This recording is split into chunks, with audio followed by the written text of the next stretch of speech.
너희가 전에는 어두움이더니 이제는 주 안에서 빛이라. 빛의 자녀들처럼 행하라. 빛의 열매는 모든 착함과 의로움과 진실함에 있느니라. 아멘. 사랑하는 성도 여러분, 하나님께서는 하나님으로서 창세 전에 여호와의 경륜을 세우시고 이 세상을 창조하셔서 이루고자 하시는 목적이 하나님 사랑, 이웃 사랑에 있다고 말씀하셨습니다. 마태복음 22장에 보면 부활의 논쟁에서 부활이 없다고 주장하는 사두개인들이 부활에 대한 예수님의 말씀에 아무 대꾸도 할 수 없을 만큼 당했다는 소문을 바리새인들이 듣고 자기들의 논리로 예수님을 시험하여 꺾어보려고 몰려갔습니다. 몰려간 바리새인들 중 한 율법사가 예수님을 시험하기 위해서 물었습니다. 마태복음 22장 36절에 선생님이여 율법 중에 어느 계명이 크니까? 율법사란 율법학자를 가리키는 율법 전문가로서 백성들의 지도자들이었습니다. 율법사들은 하나님의 율법에 대해 자기들보다 더 잘 아는 사람은 없다고 생각하는 사람들이었습니다. 오늘날까지도 이스라엘 유대인들은 대부분은 유대교를 믿고 있지만 그 당시에는 유대교가 이스라엘을 지배하고 있었습니다. 그 이스라엘을 지배하는 힘이 바로 여호와의 율법에 있었고 여호와의 율법을 가르치고 해석하는 권한을 가지고 있었던 사람이 율법사들이었습니다. 그런 권세가 있는 한 율법사가 예수님을 시험하려고 선생님이여 율법 중에 어느 계명이 크니까? 라고 물은 것입니다. 그러자 예수님께서 이렇게 대답하셨습니다. 마태복음 22장 37절에서 40절 말씀에 예수께서 가라사대 네 마음을 다하고 목숨을 다하고 뜻을 다하여 주 너희 하나님을 사랑하라 하셨으니 이것이 크고 첫째 되는 계명이요 둘째는 그와 같으니 내 이웃을 내 몸과 같이 사랑하라 하셨으니 이 두 계명이 온 율법과 선지자의 강령이니라. 온 율법과 선지자의 강령이라는 말씀은 구약 성경 전체를 가리키는 표현입니다. 예수님 말씀에서 하나님의 목적, 온 세상을 창조하셔서 이루시려고 하시는 목적이 사랑에 있음을 분명히 말씀하셨습니다. 유일한 신이시며 창조자이신 예수님께서 이 두 계명이 온 율법과 선지자의 강령이라고까지 하셨으니 그 누구도 하나님의 목적이 사랑이 아니라 할 수 없습니다. 사랑은 항상 현재 진행형입니다. 이 말의 의미는 사랑은 완성되는 끝이 있는 것이 아니라 영원토록 해야 하고 어제 많이 했으니 오늘은 조금만 하거나 하루쯤 건너뛰거나 끝나는 때가 있는 것도 아니라는 뜻입니다. 사랑은 오늘도 하고 내일도 하고 땅에서도 하고 천국에서도 해야 하는 삶 자체이기 때문입니다. 내 마음을 다하고 목숨을 다하고 뜻을 다하여 주 너희 하나님을 사랑하라는 예수님의 명령 속에는 모든 피조물은 하나님을 사랑하지 않고서는 하나님의 은혜 아래서 살 수 없게 정하셨다는 뜻이 들어 있습니다. 내 이웃을 내 몸과 같이 사랑하라. 하나님께서는 어떤 피조물에게도 이런 식으로 사랑하라는 명령을 내리시지 않았습니다. 오직 사람에 대해서만 이런 식으로 사랑하라는 명령을 내리신 것입니다. 하나님께서 사랑을 이루기 위해서 성경을 기록하셨다는 의미를 좀 더 깊이 들여다볼 수 있도록 하나님과 나와 이웃이라는 삼각구도를 생각해 보면 하나님의 의도는 더욱 분명해집니다. 하나님은 사람을 죽기까지 사랑하시고 사람으로부터 사랑받고 싶어 하신다는 것. 그래서 내 이웃과 함께 하나님을 사랑하라는 것. 이웃이라는 단어는 가까이 있는 사람이라는 의미가 들어있는 단어입니다. 나와 가까이 있는 사람, 한 가족이나 한 교회의 성도 사이의 관계처럼 물리적으로 가까이 있는 사람뿐만 아니라 몸은 멀리 있어도 사상과 목적이 같은 모든 사람을 이웃이라 했습니다. 예수님께서 내 이웃을 내 몸과 같이 사랑하라고 하신 의도는 이웃을 내 몸처럼 아끼며 서로 잘 지내라는 당부가 아니라 너처럼 하나님을 사랑하는 사람이 될 수 있도록 사랑하라는 하나님의 명령입니다. 너처럼 첫째 계명인 네 마음을 다하고 목숨을 다하고 뜻을 다하여 주 너의 하나님을 사랑하는 너처럼 너와 가까운 그 사람도 하나님을 사랑하게 하라는 뜻입니다.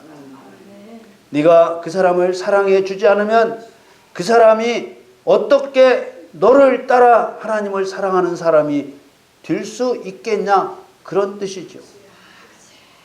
그래서 하나님의 모든 말씀은 사랑이라는 목적을 가리키고 있는 것입니다. 우리가 사랑에 관해 말할 때 자연스럽게 떠오르는 말씀이 고린도전서 13장 말씀입니다. 고린도전서 13장 1절에서 13절까지 다 살펴볼 텐데요. 1절에서 3절은 자신에게 대단한 능력이 있고 선한 일, 좋은 일 많이 한다고 해도 사랑이 없으면 헛 일이라는 말씀입니다.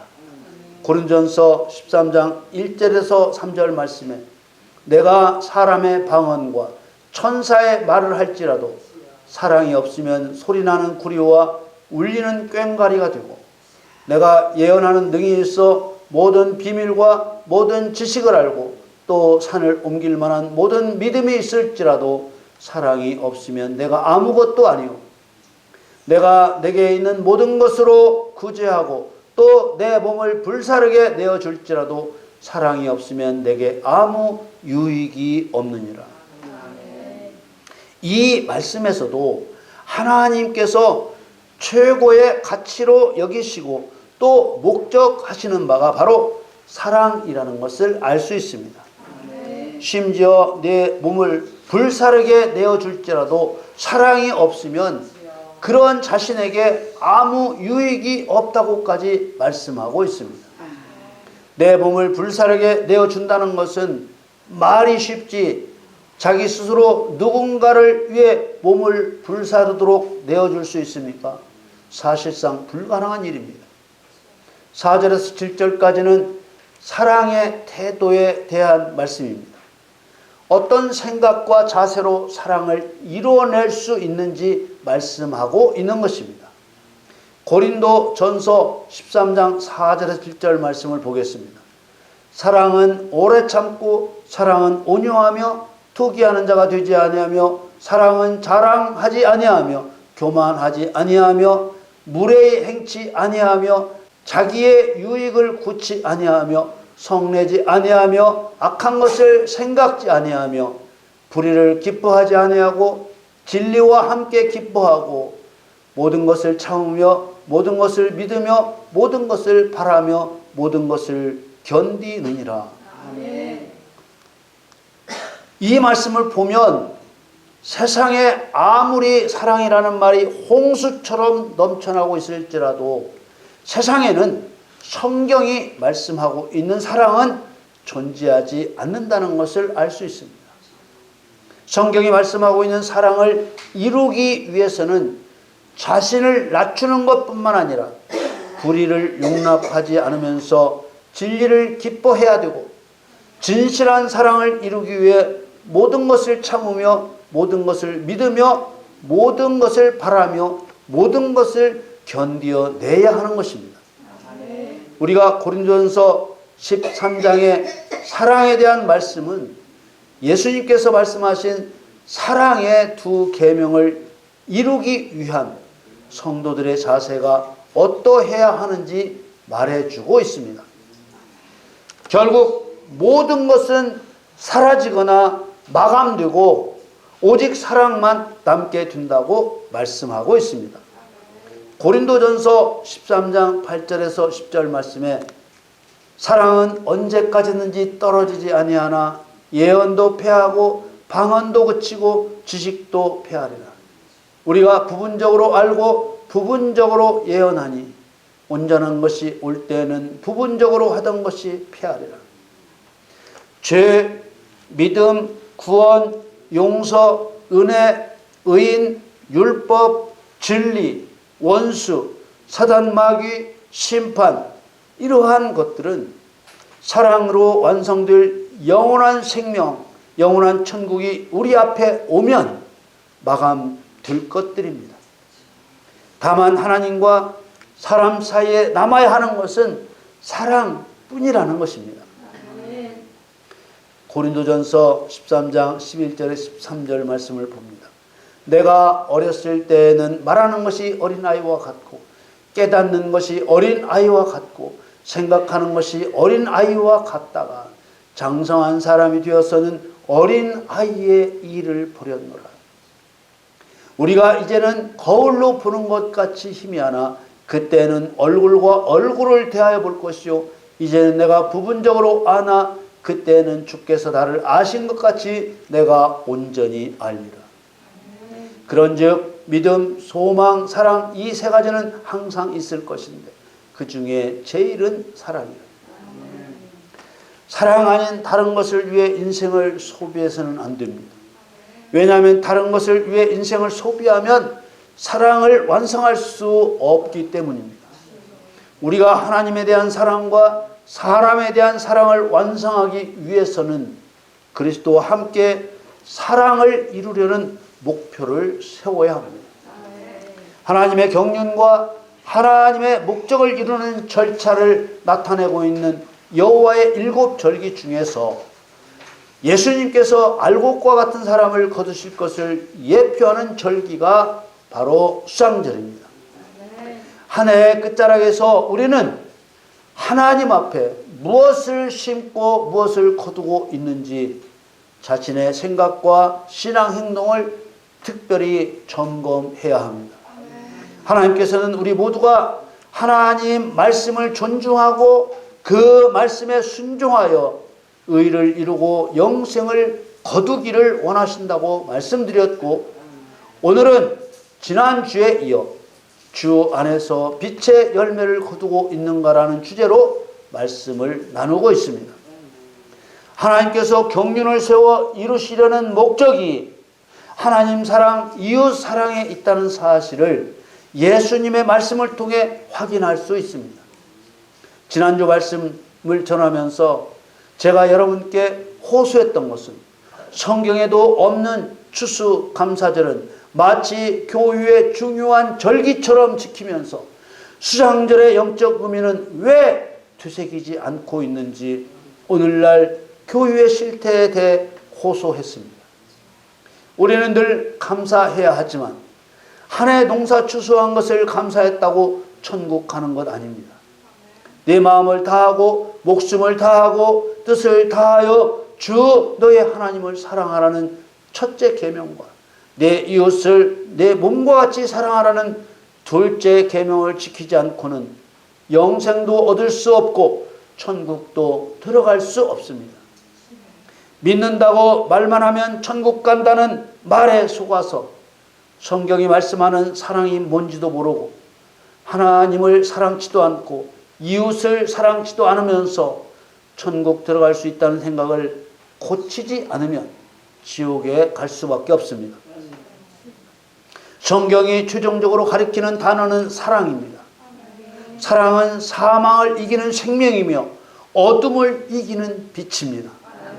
우리는 하나님을 사랑하고 이웃을 사랑한다는 것을 증명하기 위해 생명으로 사망을 이겨야 하고 빛으로 어둠을 이겨야 합니다.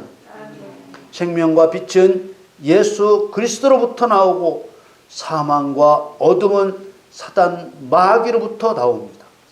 예수 그리스도로부터 나오는 빛은 곧 생명이고 마귀가 주관하는 어둠은 곧 사망입니다. 골로새서 1장 3절에 보면 흑암의 권세라는 말을 쓰고 있습니다. 모든 권세는 오직 하나님으로부터 주어진 것이기 때문에 사단 마귀가 가진 흑암의 권세도 하나님께서 주신 것입니다. 그런데 중요한 것은 왜 하나님을 반역하여 영원히 멸망하시기로 확정하신 그 악한 사단 마귀에게 사망 권세, 흑암의 권세를 주셨느냐 하는 것입니다. 예뻐서 주신 것이 아니라 사단 마귀가 사람과 원수 관계에 있게 하시기 위한 것입니다. 그래야만 자신을 죽이려고 하는 사단 마귀와 싸울 수 있고 하나님을 멸시하여 반역한 사단을 심판할 수 있기 때문입니다. 그래서 에베소서 6장 12절 말씀에 우리의 씨름은 혈과 육에 대한 것이 아니오 정사와 권세와 이 어둠의 세상 주관자들과 하늘에 있는 악의 영들에게 대함이라. 이렇게 말씀하셨습니다. 오늘 본문에 보니 성도를 주 안에서 빛이라고 말씀하고 있습니다. 에베소서 5장 8절 9절 말씀에 너희가 전에는 어둠이더니 이제는 주 안에서 빛이라. 빛의 자녀들처럼 행하라. 빛의 열매는 모든 착함과 의로움과 진실함에 있느니라. 8절에 너희가 전에는 어둠이더니 라고 했습니다.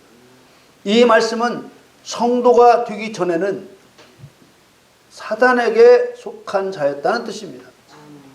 성도는 지금은 거룩한 하나님의 사람이지만 성도가 되기 전까지는 사단에게 속했었음을 분명하게 알고 인정해야 되는 것입니다. 그래야만 예수 그리스도의 십자가 죽으심이 영원한 지옥불에 떨어질 나를 살려주셨다는 사실을 알 수 있고 그 구원에 감사할 수 있습니다. 너희가 전에는 어둠이더니 이제는 주 안에서 빛이라. 빛의 자녀들처럼 행하라. 저와 여러분들처럼 그리스도와 연합되어 살아가는 성도를 주 안에서 빛이라고 했습니다. 그러면서 빛의 자녀들처럼 행하라고 했습니다. 빛의 자녀들처럼 행하라는 것은 무엇을 의미하는 것일까요? 빛의 자녀들처럼 행하라는 것은 사단 마귀의 권세인 어둠의 권세, 사망 권세를 깨뜨리라는 것입니다. 그리고 9절에는 빛의 열매라는 말씀이 나옵니다. 그리고 빛의 열매는 모든 착함과 의로움과 진실함에 있다고 했습니다. 빛의 열매는 예수 그리스도의 권능으로 사단의 권세인 어두움과 사망 권세를 깨뜨려 사람에게서 빛으로 어둠의 권세를 쫓아내고 생명으로 사망의 권세를 쫓아낸 결과입니다. 선함과 의로움과 진실함은 빛의 열매라고 하는 그 결과를 만들어내는 도구이자 무기입니다. 그 결과가 무엇이겠습니까? 사단은 심판을 받고 죄인은 구원을 받고 하나님은 영광을 받으시는 것입니다. 빛의 열매는 모든 착함과 의로움과 진실함에 있다는 말씀은 선함과 의로움과 진실함 속에서 빛의 열매가 나온다는 말입니다. 선함과 의로움과 진실함을 떠나서는 빛의 열매를 거둘 수 없다는 말입니다. 성경이 말씀하고 있는 선함은 세상의 착함을 말하는 것이 아니고 하나님의 선을 말하는 것입니다. 하나님의 선이란 피조물과 창조주이신 하나님과의 관계가 좋은 것을 말하는 것입니다. 사단을 악한 자라고 하는 것은 피조물인 사단이 창조주이신 하나님을 반역하여 하나님과의 관계가 깨져 있기 때문입니다. 그래서 선악은 서로 반대편에 있는 상대적인 개념입니다. 또한 성경이 말씀하고 있는 의로움도 세상의 의로움을 말하는 것이 아니라 하나님의 의를 말합니다. 하나님의 의란 피조물이 창조주이신 하나님을 섬기는 것이 옳은 일이라는 말입니다. 하나님을 섬긴다는 말은 하나님을 위해 일한다는 뜻입니다. 그래서 의의 상대적인 개념은 옳지 않다는 의미인 불의입니다. 선도 그렇고 의도 그렇고 피조물이 중심이 아니고 하나님이 중심입니다. 성경을 잘못 이해한 사람들은 사람 구원이 중심이라고 생각합니다. 성경을 구원의 말씀으로 이해하는 것은 코끼리 다리만 보고 코끼리는 기둥같이 생겼다고 말하는 것과 같습니다. 성경을 구원의 말씀으로 보면 하나님을 바보라고 하는 것과 같습니다. 성경을 구원의 말씀으로 보면 에덴 동산 선악과에서부터 문제가 뒤틀리기 시작하는 것입니다. 하나님은 사람이 선악과 먹을 줄을 모르셨단 말인가? 라는 질문을 피할 수 없게 되는 것입니다. 빛의 열매가 나오는 선함과 의로움, 그리고 성경이 말씀하고 있는 진실함도 세상에서 말하는 진실함이 아니고 하나님의 진실을 말합니다.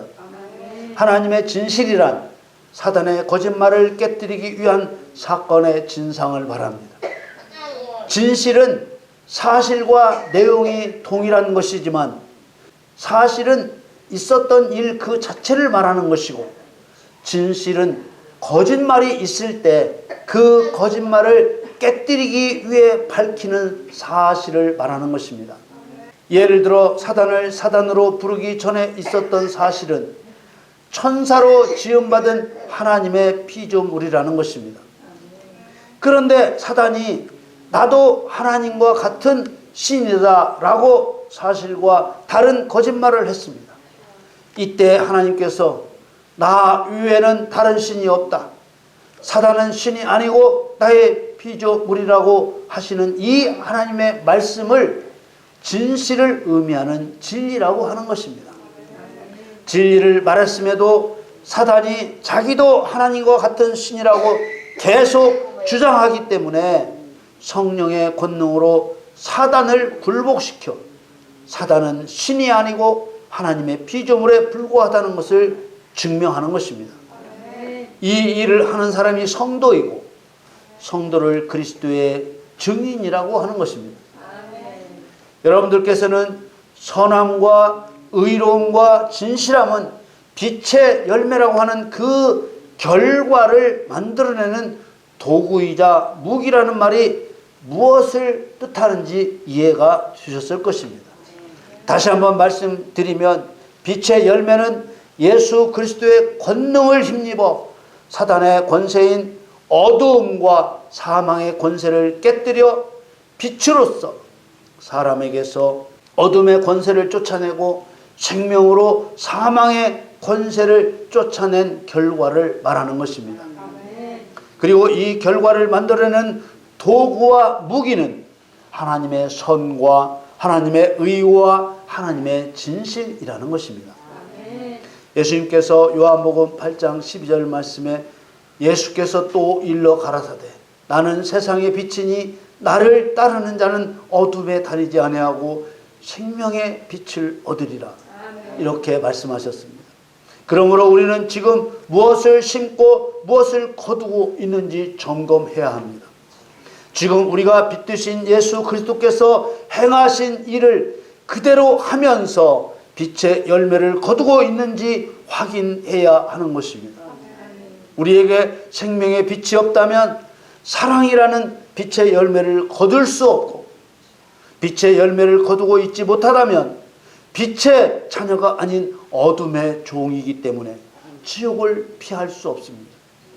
여러분 모두 내가 지금 무엇을 심고 무엇을 거두고 있는지 점검하고 하나님의 뜻을 이루려는 믿음으로 하나님의 선과 하나님의 의와 하나님의 진리로서 사단의 어두움과 사망 권세를 깨뜨리고 사랑이라는 빛의 열매를 풍성하게 거두시기를 우리 주 예수님의 이름으로 간절히 축원합니다. 아멘.